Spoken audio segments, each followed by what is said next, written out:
अस्सलामु अलैकुम वरहमतुल्लाहि वबरकातुहू। मोहतरम नाज़रीन, कसवा हेल्थ टिप्स की जानिब से आपकी खिदमत में मैं हाजिर हुआ हूँ डॉक्टर मोहम्मद वक़ार सदीकी, आपके मसाइल का रूहानी जिस्मानी नफ्सियाती बीमारियों का इलाज लेकर। मोहतरम नाज़रीन, एक इंतहाई अहम मसले की जानिब में आपकी तवज्जो मबज़ूल करना चाहता हूँ।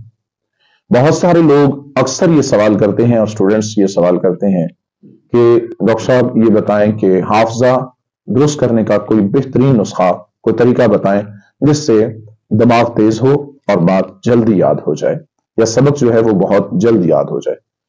इंतहाई अहम बात है ये, इसमें कोई शक नहीं कि इंसान की फितरत है कि वो यादाश्त को अच्छा बनाना चाहता है ताकि उसे मसला या किताब या चीज वो बात जल्द याद हो जाए।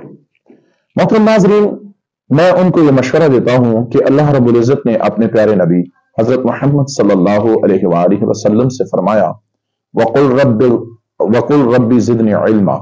ए नबी, आपको हम हुक्म देते हैं कि आप हमसे ये दुआ करते रहा करें कि ए मेरे रब, मेरे इल्म में इजाफा फरमा।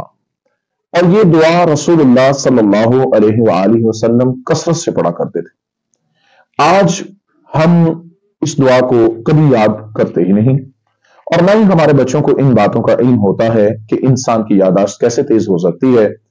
नमाज, दूसरी बात यह है कि नमाज एक ऐसी चीज है कि अगर इंसान अल्लाह रब्बुल इज्जत को सजदा करे, जब जमीन पर सजदे के लिए सर रखता है, जमीन के अंदर एक चीज है, उसको कहते हैं फोर्स ऑफ ग्रेविटी, कशिश सकल, जो अपने अंदर जज्ब करने की, खींचने की ताकत रखती है।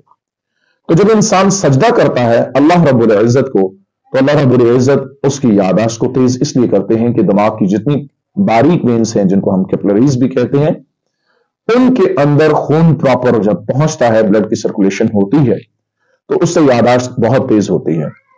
और दूसरा, नबी करीम सल्लल्लाहु अलैहि वसल्लम ने 1444 साल पहले यह बात बयान फरमा दी थी कि अल्लाह रब्बुल इज्जत का कुर्ब इंसान को सजदे की हालत में नसीब होता है और कुरान करीम की तिलावत में भी नसीब होता है।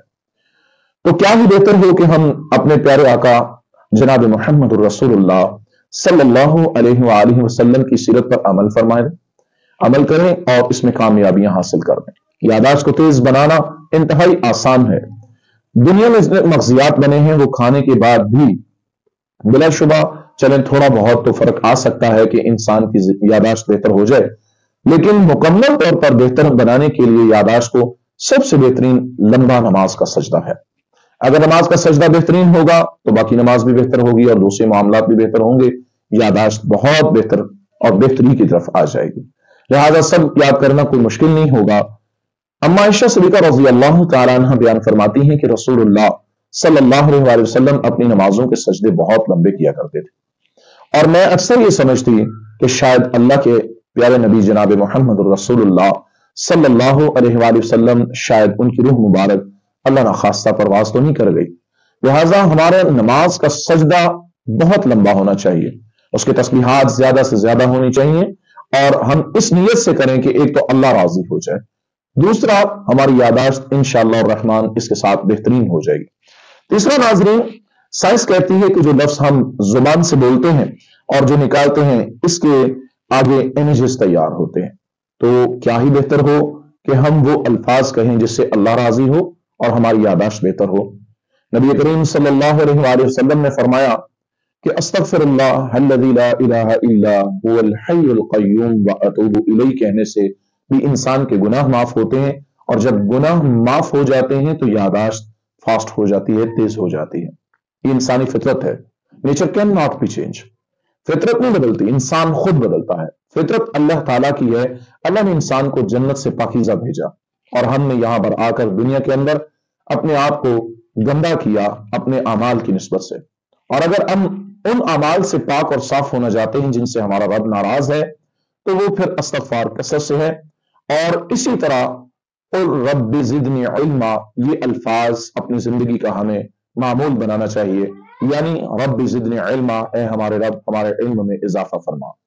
और कहते हैं कि मगज को तेज करता है, यानी जितने मगजियात दुनिया के अंदर अल्लाह रब्बुल इज्जत ने भेजे हैं, बनाए हैं, और जितने अल्लाह ताला ने ये नेमतें उतारी हैं, उनको कसरत से इस्तेमाल करना चाहिए।